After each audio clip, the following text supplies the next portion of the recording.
Hi, it's Mel and Charlie from Florensics, going to be breaking down and doing a different version of the pepper list. That's kind of what we're looking at as far as top flow. We're also going to talk about some of the dark flow activity that came in, be able to give you guys more of a visual so that you can actually see the flow, what we're discussing, and give you a little more context behind it. It was Fed Day today, a lot of stuff moving. Seems like they actually came in and bought the dip on some of this, used that as a buyback opportunity, particularly in the software space. Snow coming in today with some size. Charlie, that was some serious put writing. That's serious put writing, and if it wasn't out to June of next year, I would probably follow that, and I still may. Just good looking orders there, below the bid, contract price dropping, just like you would want it to see. Even though the spot price went up, contract price went down. And of course it says BB, but that's extra confirmation looking at the spot price and the contract price. So just beautiful there, even though that third one's on the ask, still the contract price went down, and you can see the spot price stayed the same. And Mel had a killer trade in this. She won't talk about it, but I'm going to go ahead and say it for her. She called this out early this morning, the 180s for Friday, and I know you got over 100% on those in a couple hours. So that was a really, really nice trade too. Yeah, we did. We got some of an early entry. I just saw some tighter consolidation on snow, knowing that we've had a lot moving in the software space. Was glad to see that we actually got in before this order came in, because it certainly juiced those contracts and gave us a good opportunity to sell into strength. So currently right now, the put writing that we're referring to, it's going to be 6/24/24. So they've got some time here. They're writing the 140 puts. That's 5 million behind that.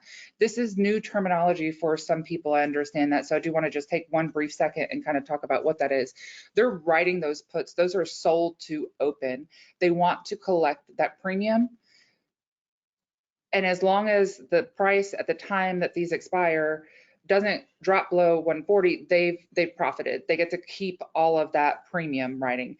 This is something we see a lot of, and oftentimes what you'll see is some put writing coming in ahead of any directional call flow.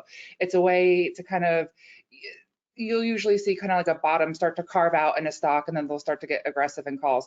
Actually, today we did have some call flow come in, a little bit shorter dated. Did want to mention the 7/7/185 calls with 263,000 behind it. That is an opening position.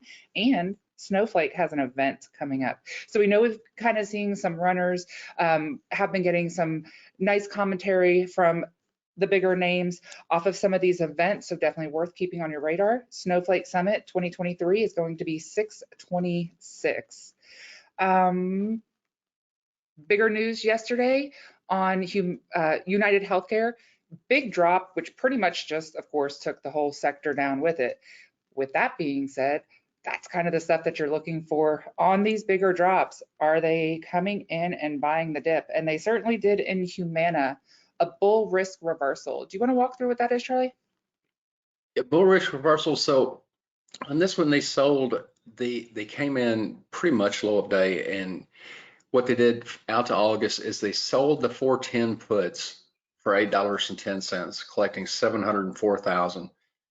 And what they did also for 8/18 is they bought the 465 calls, and they paid 1261 for those, also 1.83 million. So it's like being double bullish. They've wrote the puts, so they're expecting those to be worthless. So they want to collect that, and they're expecting the stock price to be 465 plus 12, so at least 477 by expiration. And they'll make money on that as well. Super bullish to see those. Yeah. Yes. Love risk reversals, and by writing that premium on the 410s, it's a way to offset what they paid for the call side. So a great setup there. And Humana, I did just want to side note, this is, you know, what we're looking for. This is why we watch options flow, not only to be able to know the names, but you can see even as day traders, while this is positioning with a little bit more time, with this kind of size coming in, you did have an immediate response in this stock where you had the price carve out that bottom, start to turn around. So I know a lot of people use this information to day trade some shorter dated contracts, and actually had some really nice gains as this started to move. And that's going to be Humana. We're discussing the bull risk reversal out to 8/18. They wrote the 410 puts, opened the 465 calls. One of the things that I love most to be able to utilize flow is to be able to get some indication with where you may have sector rotation. Not everyone watches the ETFs, but it's one of the things that I really love to be able to see, because I think it gives us kind of an early heads up of where there may be some positioning. And we did see that today in XLP. When they first came in this morning, it was notable with some size. XLP, you know, that's going to be one of your more defensive. Had mentioned the 721.75 calls. This is out of the money, some pretty cheap contracts here. Spot price was 73.79. They paid 35 cents with 107,000 behind it. XLP is not one of those sector ETFs that we see every day. In general, most sector ETFs you don't see every day. So that's why I like to pay attention when you start to see some repeat activity and some size starting to build. So I figured this would be worth mentioning. We have the 721.75 calls. The first order was, that's interesting, but then they really did start to come back in. And every time they did, you had that contract price increasing. We started at 35 cents, jumped to 39, 40, and then 41. Collectively here, we have 473,000 contracts. Sorry, 473,000 premium, 12,000 contracts. So let's talk about that. XLP, very liquid. You can certainly trade the ETF, or you could go and look up the top holdings, find out what kind of weighting do you have there. Some ETFs are very even, Steven. Everything kind of is very much same weighting, nothing really overtaking, but on XLP, you do have an interesting holding structure. You have PG 14%, Pepsi 10%, Coca-Cola 9%, Costco 9%, and then you drop down to Walmart next at a 5%. Charlie, you went ahead and took this one. What I was kind of thinking here was not only to have some money flow behind you, but also should we start to see a pullback, this would kind of count as a hedge, right? Yeah, it would. And so I grabbed a few contracts for this one right before the presser, and they did dip, but I think they came back to pretty much even on the day. So they took a dip kind of with everything there for a few minutes, but then went actually almost half day. So just got a few of these contracts, but definitely a decent hedge, and we'll see what happens. Nice.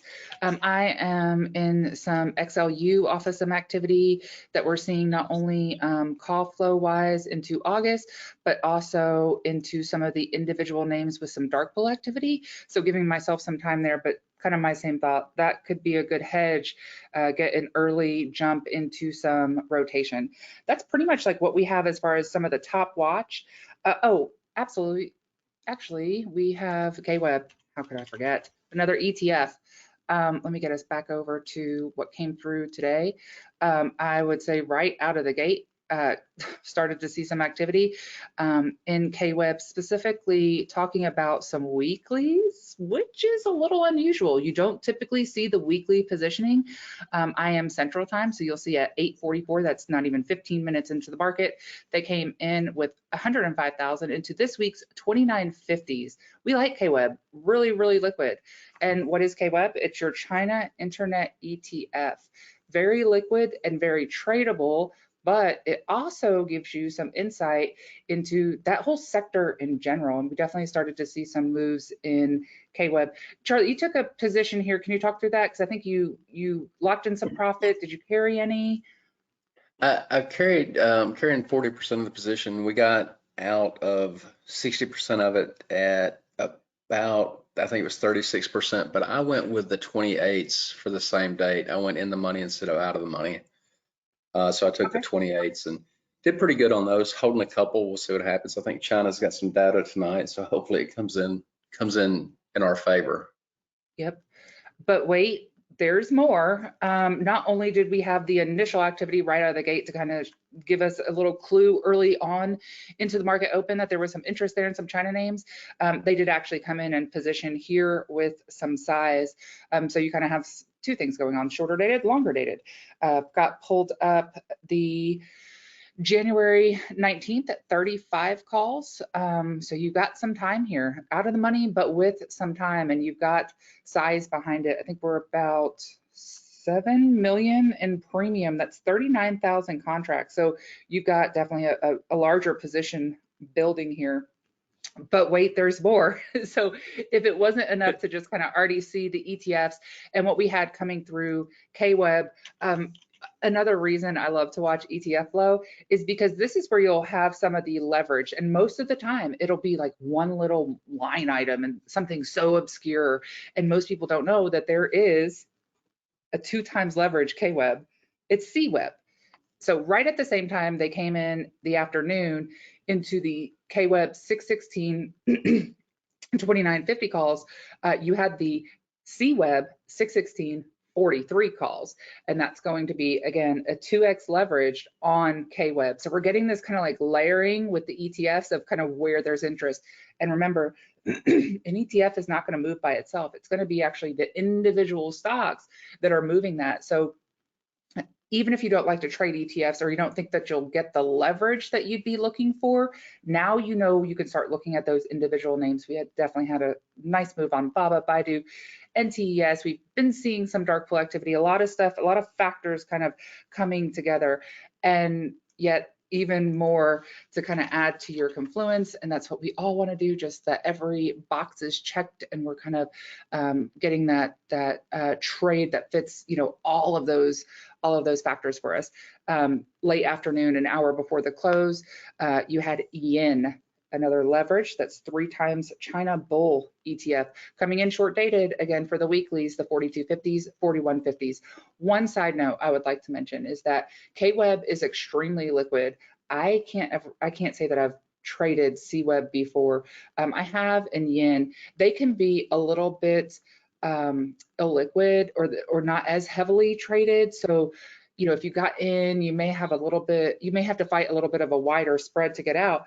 It doesn't mean you necessarily have to trade that. Use that as information to build your thesis. I know personally, you know, BABA, the China names contract-wise on options make amazing moves. So if you know that you've got positioning and you've got this sector really in focus with a lot of activity, either look for something like an FXI, KWEB, or go to your individual names where you find a nice technical setup and you're maybe a little bit more comfortable with. You may get more of a percentage move in your contracts there and have easy entry exit liquidity. So just a little caution on yen and CWEB on some of those. While it's nice to see that, it's not necessarily my preference and vehicle of choice because I think I could use the individual names to get a little bit more out of it. Couldn't agree more with that. And while we're talking about rotation and the possibility of some rotation, we have not seen much come into TAN. I was a little hesitant to put this out yesterday because we had some flow that came in just a tad bit mixed. So I wanted to be able to kind of verify OI. Remember, we want to do our due diligence, make sure that we're setting ourselves up and can verify that those contracts stayed. And here we go. TAN started to get really active yesterday, and right out of the gate, they started coming into out of the money calls. Spot was right under $73 and they were coming into the 721.76 calls. We started to see some mixed bid side flow, which kind of was like a little bit of red flag. Wrote that down. Did check OI today. You can use the BBS OI tracker. Love this feature. Yesterday, you can see we had 2,000 contracts traded and OI confirmed. Those contracts did stay in the book. We did jump plus 2,000 on this line. And while we had some out of the money positioning, we also had the $721.70 calls that came in that was in the money on the ask, and those confirmed as well. So nice positioning there, nice areas of support there in that TAN solar section ETF. And I will say that we've had some success with TAN in the past. We haven't seen it lately, but historically when we have had that come through, they've worked out really well. So like to just kind of add that, because once you've kind of been in the seat for a while, you start to kind of pick on those names that work or don't work. Charlie, we had some really interesting flow out of the money, which seemed like suicide positioning almost yesterday in Tesla, I would say. The 630 290s. Want to talk a little bit about what we have in Tesla? Yeah, so we talked this over. I know that Jenny actually played this. I didn't Tesla yesterday. It had been on a monster run, but these calls for the end of the month, and it was so much premium. I mean, so much premium. It was actually yesterday it was the only thing that made my flow list. I didn't put it out because it was only Tesla, and we were still debating TAN. But this was really the biggest thing I could find yesterday. Well, there were some NVIDIAs too, but I didn't have enough for a list. But this Tesla and these $100 chucks, like an hour in after they had started buying them. But yeah, these really look nice now. Heavy positioning yesterday into those 290s. And I think that stuck, didn't it, Mel? Yeah, so you know, interesting spot, which made it a little difficult yesterday because of the run that Tesla has been on. So we've got a pullback here today, which made us really curious, you know, did this stay in open interest? You could see how busy and heavily traded this line was yesterday, and that's normal for Tesla. It's a heavily traded options vehicle. Most of the, you'll see this is always one of the top traded. You did have some of this actually confirmed. So I'm going to go back here to the OI tracker to just kind of show you what we had come through. And of course, out of the money positioning, that always usually, especially with retail attention, it catches some attention, but you did have some nice premium here. So in total yesterday, you had right under 24,000 contracts. Now, all of that did not stay in open interest, but a huge chunk did. You had 13,000 of those contracts actually stay in open interest. And again, this is not a weekly position, guys. This is actually going out to the end of the month, 6/30 expiration. But more interestingly was, let me pull this up. There's so much that comes through on Tesla. So give me 1 second. Let me go here. So not only was it already wild, they were wild and out and outlandish on 290s. They actually came into the, okay, now I'm messing with the system too much. Am I still on? Oh, I wasn't on historical. They came into the 295s and all of that open interest stayed, which I find to be pretty interesting, considering that one was the one that got hit with more size. That was more size even over the 290s. Let me. That's one of those. I think are you on yesterday? Yeah, I am. It just as heavily traded and as much as we have, I think I've got it cleaned up to where I could actually find these. Here it is right here. All right, here's that line here in Tesla. And this was after the 290s got hit, but you have over 2 million in premium. And we mentioned this on Spaces last night that it's we don't talk a lot about Tesla. It really has to be something like this where you've got that positioning and some of that repeat activity. But 630, 295s after the 290s got hit, and this all did, for the most part, confirm. So you had 11.5 thousand contracts come in. You've got an OI increase this morning of 9,100. So you could pretty much say a huge chunk of that did stay in open interest. And I know that we did have a little bit of a pullback today, but if this is something that you're watching, you don't need the platform to be able to track OI. I think it's absolutely imperative if you trade options and you're following flow in that you are doing that. So in the morning, you just want to always go back and make sure you're looking at this to see what those OI changes look like. So again, on these 295s, we're currently sitting today at 9,900 contracts. We had 3,000 in volume. You want to see if we continue to keep that larger original positioning in the book. All right, what are some other things that we had? Okay, some other little things that started to come in today. Med devices started to see some activity. You had some of those names in the group catch some upgrades. ISRG, if you recall, they had a stellar ER. They've held that ER gap. We are now starting to see some positioning come in kind of all over the place right out of the gate. You had the 728 350s that will cover their next upcoming ER, unconfirmed at the time, for July 20th. But even around that, you started to see names you just don't really see interest in that space as a whole. You had ZBH. You also had some call flow in DXCM yesterday. They have an investor day on 6/23.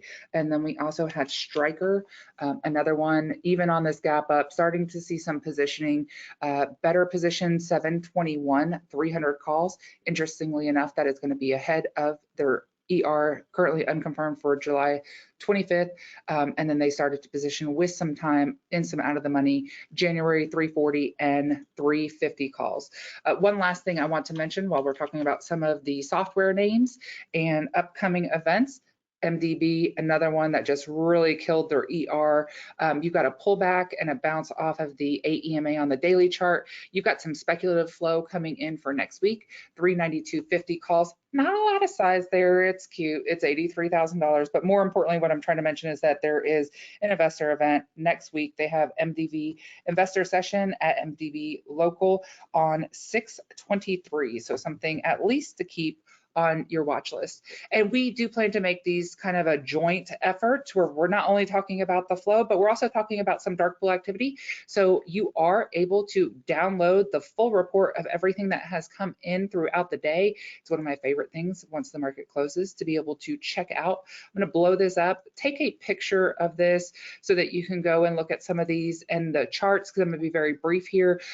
What am I looking for? I'm looking for stuff that has some size, some stuff that normally doesn't see activity. It gives me some levels to work off of, helps me to build a watch list. Citigroup, they've been very sparse with some of these financial names.